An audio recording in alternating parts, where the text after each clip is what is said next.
उत्तर प्रदेश के मुजफ्फरनगर जिले से एक दिल दहला देने वाला मामला सामने आया है, जहां शाहीन नाम की एक महिला ने अपने ही पति सलमान की हत्या कर दी। शुरू में यह मामला आत्महत्या का प्रतीत हुआ, लेकिन पोस्टमार्टम रिपोर्ट ने सच्चाई की परतें खोल दी। 20 जून को शाहीन अपने पति सलमान को जिला अस्पताल लेकर पहुंची और बताया कि उसने आत्महत्या कर ली है। डॉक्टरों ने सलमान को मृत घोषित कर दिया। पुलिस ने भी प्रारंभिक तौर पर इसे आत्महत्या मानते हुए मामला दर्ज किया और शव को पोस्टमार्टम के लिए भेजा।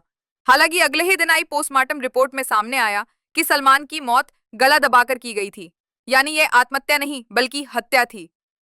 इसके बाद पुलिस ने शक के आधार पर पत्नी शाहीन से पूछताछ शुरू की।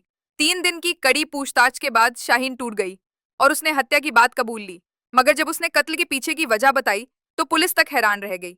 शाहीन के अनुसार उसका पति सलमान उसे पिछले कई सालों से जबरन देह व्यापार में धकेल रहा था।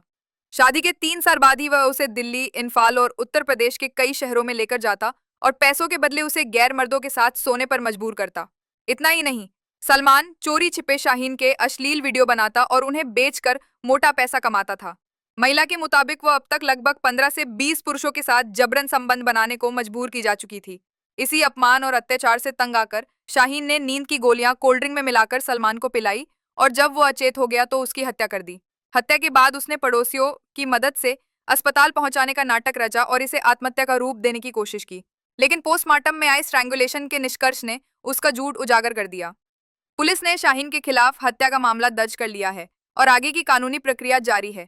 ये मामला सिर्फ एक मर्डर केस नहीं बल्कि घरेलू शोषण और महिलाओं के खिलाफ अपराध की एक दर्दनाक वानगी है। 21 की रात में एक व्यक्ति सलमान, जिसकी उम्र लगभग 32 से 33 साल बताई जाती है, कोतवाली थाना क्षेत्र जनपद मुजफ्फरनगर में उसकी डेड बॉडी मिलती है और उसकी पत्नी कंप्लेन करती है कि इसकी आदमी मेरा किराए पर रहती थी और उसकी मृत्यु हो गई है, और 2 अपने पड़ोसियों के माध्यम से उसको अस्पताल पहुंचा दिया था और बाद में उसकी मृत्यु घोषित कर दिया था अस्पताल में। लेकिन हम भी, पुलिस भी उसको फांसी मान के चल रही थी।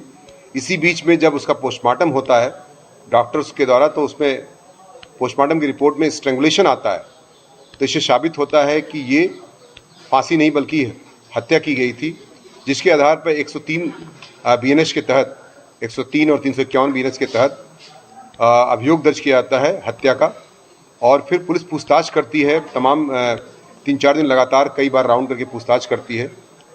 तो जो संदेह के घेरे में उसकी पत्नी थी, वो उससे पूछताछ की गई। सीओ सिटी इंस्पेक्टर कोतवाली और महिला दरोगा इत्यादि, महिला सिपाही वगैरह इसमें काफ़ी बार जब पूछताछ करती हैं, कई बार पूछताछ करती हैं। पहले महिला इनकार कर जाती है, लेकिन बाद में जब उससे कड़ाई से पूछताछ की जाती तो उसने बताया कि विभिन्न स्थानों पर उसे उत्तर प्रदेश के विभिन्न जनपदों, गौतम बुद्ध नगर, दिल्ली और इवन मणिपुर के इम्फाल में उसको पिछले लास्ट दिन में ले गया था और वहाँ पर ये इसको सेक्स टॉय के रूप में इस्तेमाल करता था। उसका वीडियो भी बनाता था महिला का स्वयं ही, और उसको फिर बेचता भी था, उसी से पैसे कमाता था।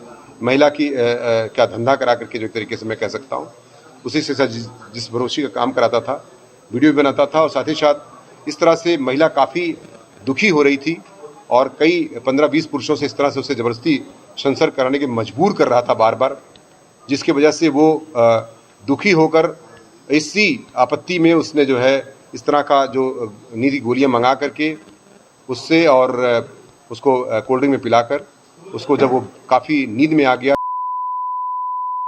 उसको मृत कारित कर दिया और बाद में एक प्रिटेंशन किया था, लेकिन बाद में पोस्टमार्टम में वो खुलासा हो गया था।